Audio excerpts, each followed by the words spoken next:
It looks like we have an update on Bray Wyatt's absence from WWE, creative that was planned for him prior to his illness, and a little bit more. I'm going to talk about it. Before I do, though, be sure to hit that like button, subscribe, and hit that notification bell so you get notified whenever a new video is released. So, FightfulSelect.com, the greatest resource for wrestling news out there. I highly recommend you go give them your money.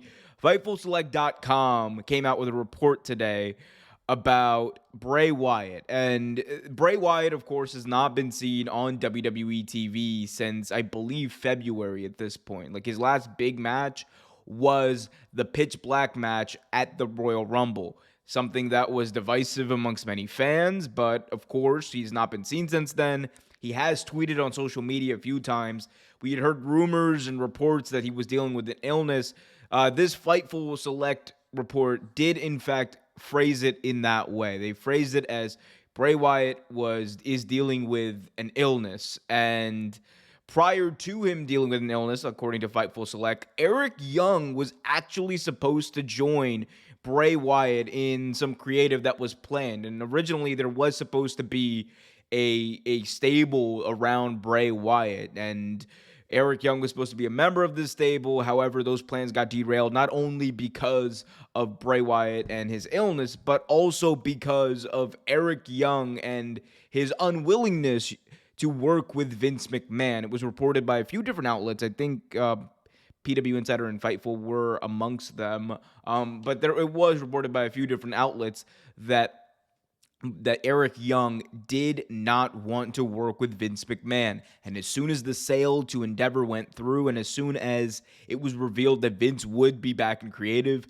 he was very adamant that he did not want to be a part of that. He essentially quit WWE back in April, and that's what led to Eric Young's shocking return from death.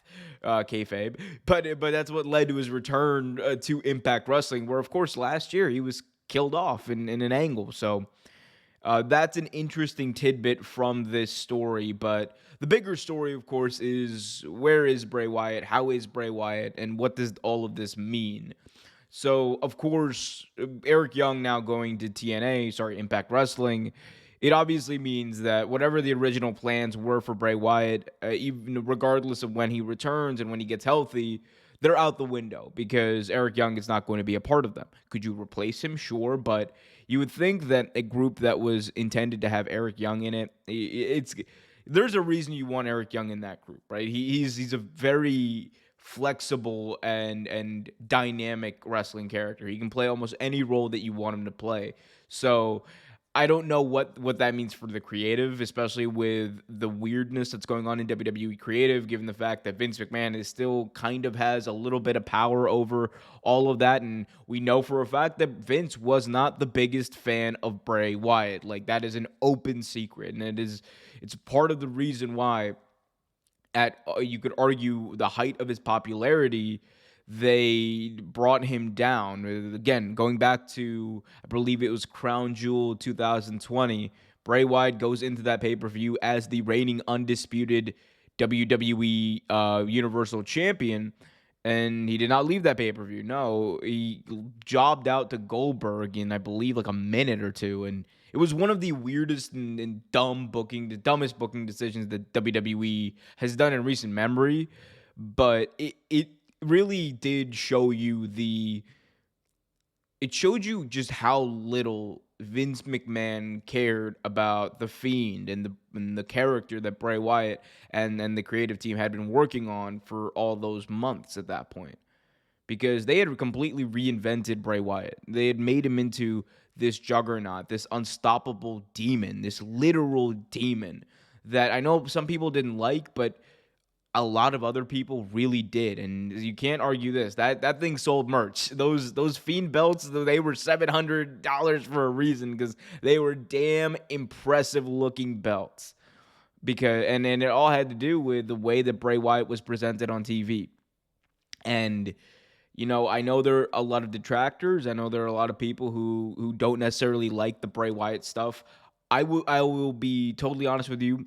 Outside of his return, I was not a fan of some of the stuff that they were doing, especially the Uncle Howdy stuff. I didn't necessary. That wasn't my cup of tea.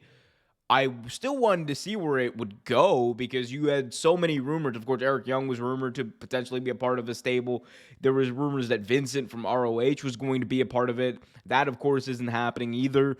So, there were I was gonna let it play out, but there was a big part of me that was like, man, this really doesn't hit the same. It definitely doesn't hit the same as the Fiend. The Fiend, in my opinion, is one of WWE's biggest missed opportunities that was right there in front of them. They had the big mallet and the target was right there, and then they whiffed on it. They completely missed it, and I still to this day don't understand how a company that was valued at $9 billion at the sale was able to mess that up. Like it's still shocking to me.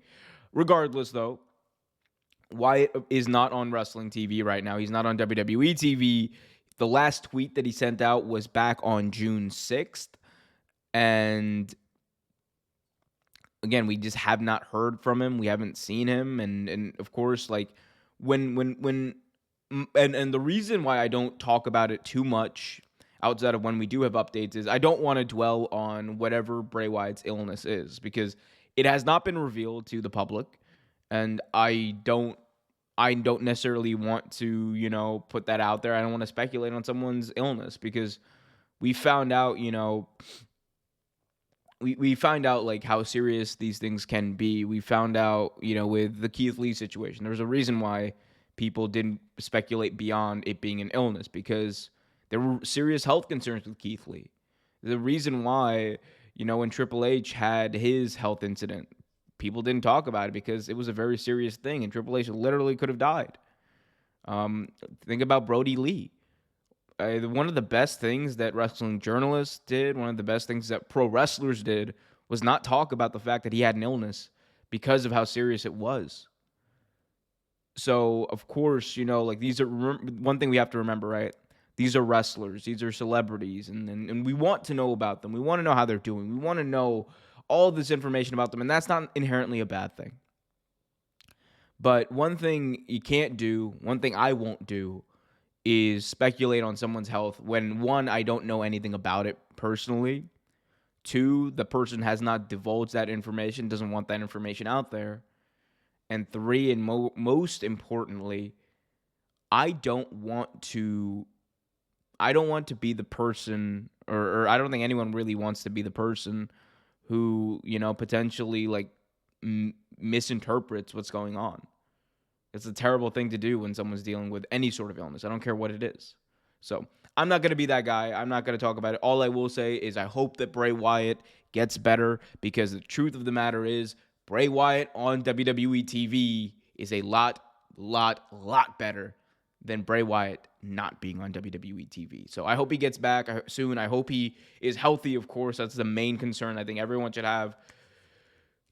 We'll see what happens. I'll keep you guys updated as soon as we find out more. But in the meantime, I want you guys to do me a favor. Let me know what you guys thought about The Fiend. Let me know what you guys thought about this news in the comment section below. If you haven't already done so, do me a big time favor. Smash that like button, subscribe, and hit that notification bell so you get notified whenever a new video is released. Until next time, be happy, be healthy, and as always, keep it real.